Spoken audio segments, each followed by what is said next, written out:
Taiwan के खिलाफ चीन ने अपनी फौज उतार दी है और अब देखिए एक नई जंग की तैयारी दिख रही है। मैं आपको बता देना चाहती हूं कैसे चीन ने अपनी फौज उतारी, ताइवान पर क्या कब्जा करने की तैयारी है, यूएस क्या उस जंग में कूदेगा और भारत को क्या खतरा है।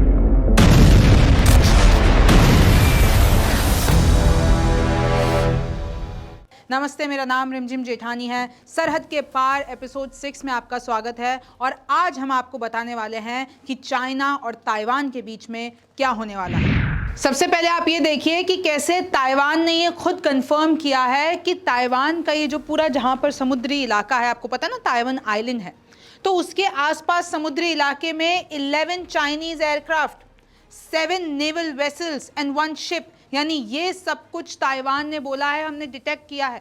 चाइना ने अपनी फौज उतार दी है और इसके काउंटर में ताइवान ने भी क्या किया, अपने नए मिलिट्री पावर्स दिखाए हैं।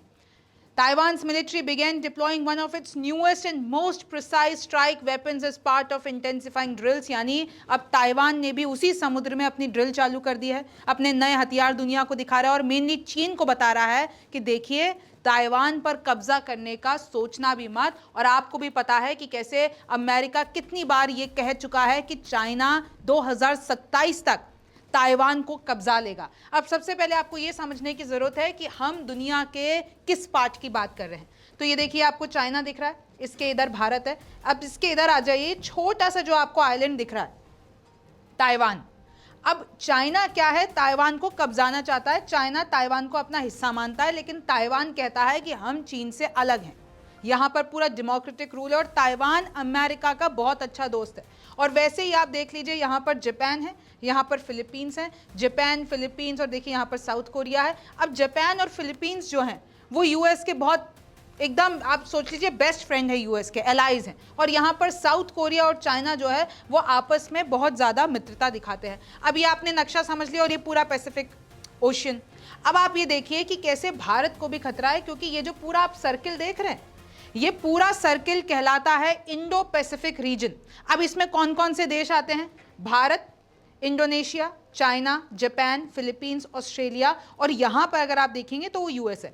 अब जो ये इंडो पैसिफिक रीजन है, अगर यहाँ पर चाइना जो है ताइवान को हथियाने की कोशिश करता है, तो आप सोच लीजिए कि इस पूरे रीजन में पावर बैलेंस का जो प्ले है वो चाइना के हाथों में चला जाएगा। चाइना ताकतवर हो जाएगा और अगर चाइना ताकतवर हो जाएगा तो भारत के लिए खतरा है। आपको पहले ही पता है कि चाइना कैसे पाकिस्तान को फंड कर करके इंडिया के खिलाफ प्रोपेगेंडा रचता है, भारत के खिलाफ साजिश रचता है। और अगर चाइना ने ताइवान पर अपना कब्जा कर लिया तो एक तरीके से जो यूएस ने ये जो पूरा साउथ चाइना सी है उसमें अपनी पकड़ ताइवान के थ्रू कर रखी है, तो अब वो नहीं कर पाएगा और चाइना को एक स्ट्रॉन्ग पॉइंट मिल जाएगा। तो देखिए इसलिए ये बहुत ज़रूरी है और ताइवान जो है अमेरिका के लिए भी बहुत ज़रूरी है। अगर आप देख लेते हैं, देखिए ये आपको चाइना दिखेगा और चाइना से एकदम इधर सीधे आ जाइए, ये यूनाइटेड स्टेट्स है। ये पूरा आपका जो मैंने अभी नक्शे में बताया था, ये देखिए इंडो पैसिफिक जोन, ये पैसिफिक ओशन है। अब प्रशांत सागर में इतना बड़ा जो कुछ होने वाला है, अगर चाइना ताइवान की जंग चलती है और अगर चाइना ने कब्जा कर लेता है ताइवान पर, तो ये यूनाइटेड स्टेट्स के लिए भी अच्छी बात नहीं है। और क्यों अच्छी बात नहीं है, क्यों यूनाइटेड स्टेट्स इस जंग में कूद सकता है, मैं आपको बता देना चाहती हूँ। देखिए सबसे पहले तो 2027 की धमकी दी गई है। यूएस ने कहा है कि भाई चाइना ने अपनी फौज को ट्रेन करना शुरू कर दिया है, 2027 तक चाइना ताइवान को कब्जा लेगा। In response to China's action, अब देखिए चाइना ने अपने जो वेसल्स हैं वो तैनात करना शुरू कर दिए हैं। वो समुद्र में बार बार ड्रिल्स करता रहता है, अपने जितने भी शिप्स हैं वो उतारता रहता है। तो अब ताइवान भी पीछे नहीं है, ताइवान का भी कॉन्फिडेंस इतना ज़्यादा है, उन्होंने अपने एयरक्राफ्ट डिप्लॉय कर दिए हैं, नेवल शिप्स डिप्लॉय कर दिया है, कोस्टल मिसाइल सिस्टम डिप्लॉय कर दिया है। यानी पूरा का पूरा जो समर्थन है ताइवान को यूएस के पास है। और देखिए यूएस लगातार, चाहे यूएस की हिमार रॉकेट हो, अमेरिका का हिमार रॉकेट ताइवान अपने इधर तैनात कर चुका है, high mobility artillery rocket system. अब ताइवान की मिलिट्री भी, चाहे वो एक्सरसाइज हो, चाहे वो ट्रेनिंग हो, चाहे वो हथियार हो, चाइना से लड़ने के लिए अपने आप को तैयार कर रही है। और ऐसा अब आप देखिए, अब जरा इसके पीछे की कहानी समझिए कि क्यों चाइना ताइवान यूएस इतना इंपॉर्टेंट, हम क्यों बात कर रहे हैं। सबसे पहले तो आप देखिए, ये जो चाइना और ताइवान के बीच में ये वाला जो समुद्री इलाका है ना, इसे कहते हैं ताइवान स्ट्रेट।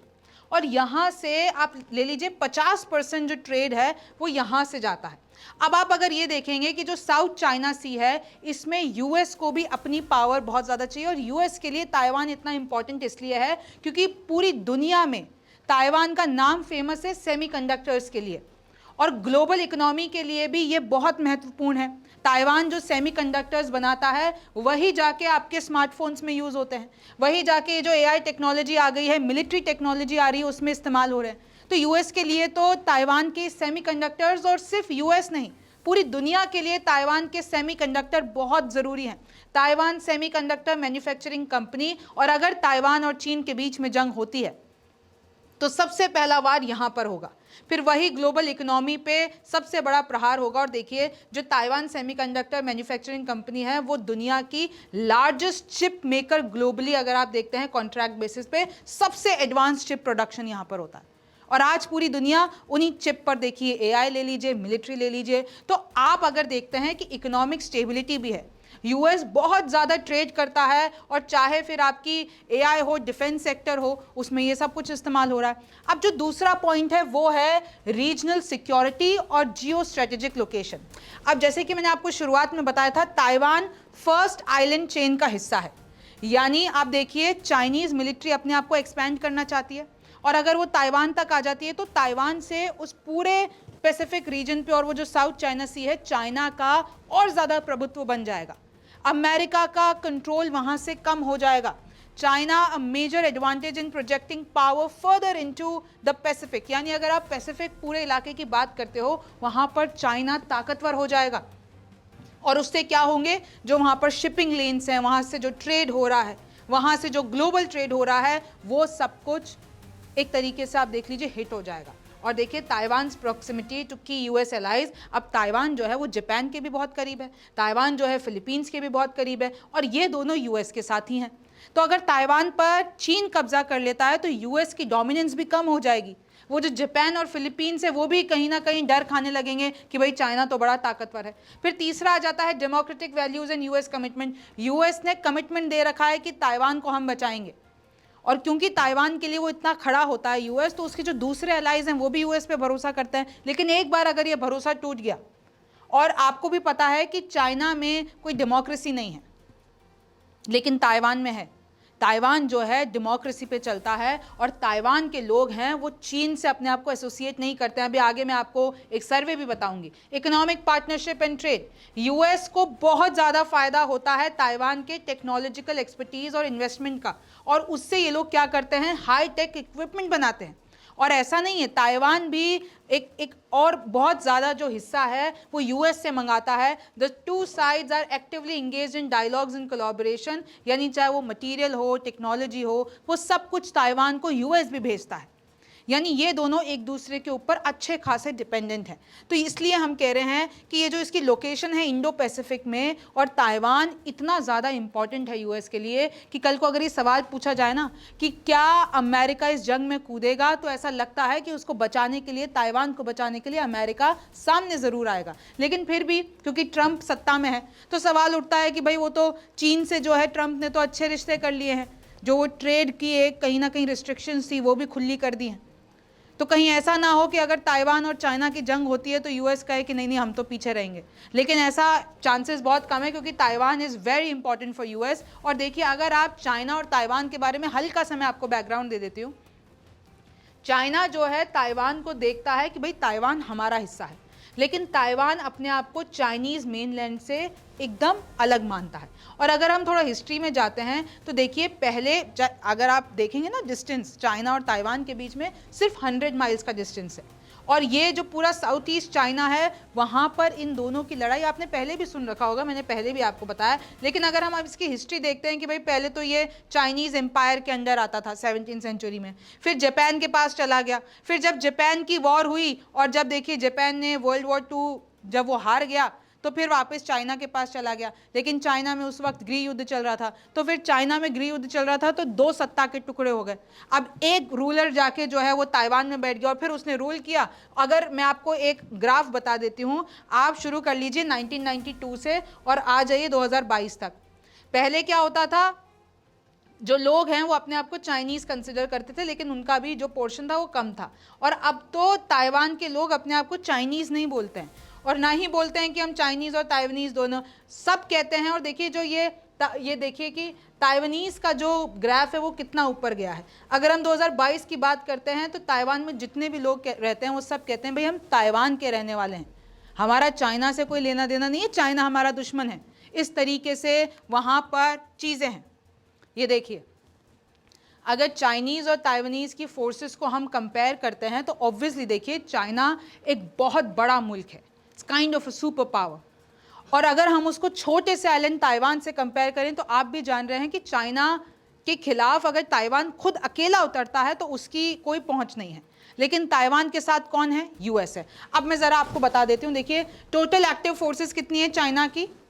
20 लाख। इधर देख लीजिए 2 लाख तकरीबन। फिर यहाँ पर अगर आप देखेंगे ग्राउंड फोर्सेस में, आप नंबर्स देख लीजिए, मुझे आपको बताने की भी ज़रूरत नहीं है। आप इन नंबर के पीछे, चाहे ग्राउंड फोर्स हो, नेवी हो, एयरफोर्स हो, रिजर्व से, इसमें आप चाइना के नंबर देखिए और उसी के खिलाफ आप ताइवान के नंबर देखिए। फिर चाहे टैंक्स हो, एयरक्राफ्ट हो, सबमरीन्स हो, नेवल शिप हो, आर्टिलरी हो, आप इधर चाइना के नंबर्स देखिए और वहाँ पर आप ताइवान के नंबर देखिए, तो बहुत ज़्यादा कम है। तो इसलिए देखिए भारत को खतरा इसलिए माना जा रहा है कि अगर चाइना अपने मंसूबे पे कामयाब हो जाता है तो भारत के लिए अच्छी बात नहीं है। और यूएस इस जंग में कूदेगा तो आपको भी पता है कि इजराइल और ईरान की जंग में जब यूएस कूदा था तो क्या हुआ, रशिया और यूक्रेन की जंग में कैसे यूक्रेन को सपोर्ट करता यूएस, आज तक भी वो जंग चल रही है। तो क्या दुनिया एक और बड़ी जंग देखने वाली है? ये तो वक्त बताएगा। आप सरहद के पार हमारा नया शो देख रहे थे। मेरा नाम रिमझिम जेठानी है। आपसे फिर मुलाकात होगी।